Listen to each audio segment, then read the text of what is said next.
Kan ancaman penjara, Joko Widodo, ya. Ancaman nyawa pun saya hadapi, gitu, ya. Karena saya pegang, ya, keilmiahan. Anda boleh berbohong terhadap di Indonesia ini, ya, orang-orang yang mendukung Anda, tetapi Anda tidak bisa berbohong tentang teknologi evolution yang catatannya terdokumentasi dengan baik. Oleh karena itu, sebenarnya ini gampang untuk disudahi oleh Pak Prabowo Subianto. Terjunkan Kementerian Pendidikan Tinggi, Sains dan Teknologi, karena itu otoritasnya di atas dari UGM. Ya. Siapa bilang UGM nggak salah? Nggak pernah salah. Itu terbukti tadi malam memalsukan dokumen loh. Satu nama dosen bisa dua tanda tangan berbeda, gitu loh. Oleh karena itu, ya, dari latar belakang bahwa banyak juga perguruan tinggi yang memperjualbelikan ijazah, ya, kenapa enggak UGM? Mereka bukan malaikat, gitu loh. Oleh karena itu, turunlah Pak Prabowo, terjunkan menteri Anda yang profesor dari ITB, nanoteknologi, ya, terjunkan ahli-ahli UGM untuk memeriksa langsung itu, ya. Dan kita siap ikut ya Bang Desmond ya? Iya, gitu loh, itu loh baru fair. Turjunkan Pak Prabowo. Sudahi ini, apapun resiko politik ya Anda harus hadapi. Malu kita sama dunia Pak Prabowo Subianto. Kalau hanya karena ini yang sudah jelas palsu ini, anak-anak bangsa dikorbankan, kita pecah belah. Pada jelas itu palsu. Palsu. Di ijazah tersebut, mahasiswa bernama Joko Widodo itu lulus 5 November 1985. Tapi di skripsinya itu dia mendapatkan pengesahan itu tanggal 11 November 1985. Artinya dia wisuda dulu baru skripsi. Ujian kan. Skripsi Joko Widodo itu kami dapatkan dan kami melihat kejanggalan-kejanggalan. Itu kemudian kami pertanyakan soal kejanggalan itu karena di lembar pengesahan itu selain berbeda dengan skripsinya mahasiswa yang bernama Joko Widodo, formatnya itu berbeda sekali. Pada pertemuan 15 April itu, pihak UGM sudah menunjukkan dokumen-dokumen yang memperkuat. Itu kan bohong berarti. Digital forensik sudah menunjukkan, sudah membuktikan bahwa foto wisuda itu palsu. Foto wisuda itu rekayasa.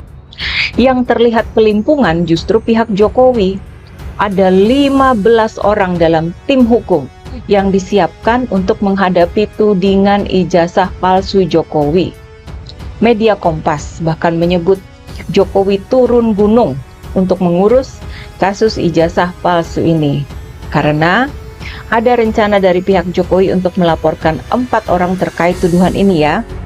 Seharusnya sebagai seorang mantan presiden tidak elok rasanya Pak Jokowi melaporkan Roy, Rismond, Tifa dan Fadila. Karena apa yang disampaikan orang-orang ini adalah salah satu bentuk kritik yang membangun, yang konstruktif, bukan pernyataan-pernyataan yang sifatnya destruktif. Jadi kalau pernyataan yang sifatnya destruktif menimbulkan huru-hara dan huru-hara itu betul terjadi, itu yang bisa dilaporkan. Kalaupun cuma potensi huru-hara itu juga orang nggak boleh dilaporkan. Oleh karena itu menurut saya menghimbau teman saya Pak Jokowi ya, supaya mungkin lebih elok, lebih arif, memberi contoh kepada masyarakat supaya tidak melanjutkan laporannya. Jokowi pakai pasal fitnah hingga Undang-Undang ITE terkait tuduhan ijazah palsu. Presiden ke-7 RI Joko Widodo atau Jokowi melaporkan 5 orang dengan inisial RS, ES, RS, T, dan K ke Kapolda Metro Jaya atas tuduhan ijazah palsu. Mereka dilaporkan atas pasal fitnah hingga pencemaran nama baik. Para pelaku dilaporkan atas pasal 310 dan 311 Kitab Undang-Undang Hukum Pidana dan pasal 27A, 32 dan 35 Undang-Undang tentang Informasi dan Transaksi Elektronik. Pasal yang kita diduga dilakukan itu ada 310, 311 KUHP, ada juga beberapa pasal di Undang-Undang ITE antara lain pasal 27A, 32 dan 35. Undang-Undang ITE itu semua sudah disampaikan, kata pengacara Jokowi, Yakub Hasibuan.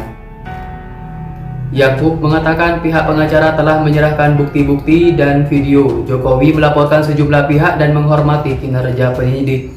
Mungkin inisialnya kalau boleh saya sampaikan ada RS, kemudian ES, ada juga T, ada inisial K juga. Kami sudah menyerahkan ini kepada para penyidik dan penyelidik masih sekarang tahapannya. Sehingga kami hormati dan kami akan menyerahkan kepada pihak kepolisian untuk menjelaskan lebih lanjut mengenai pokok perkaranya, katanya.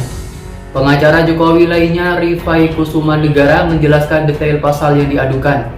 Pasal tersebut terkait fitnah dan penyebaran nama baik di media elektronik.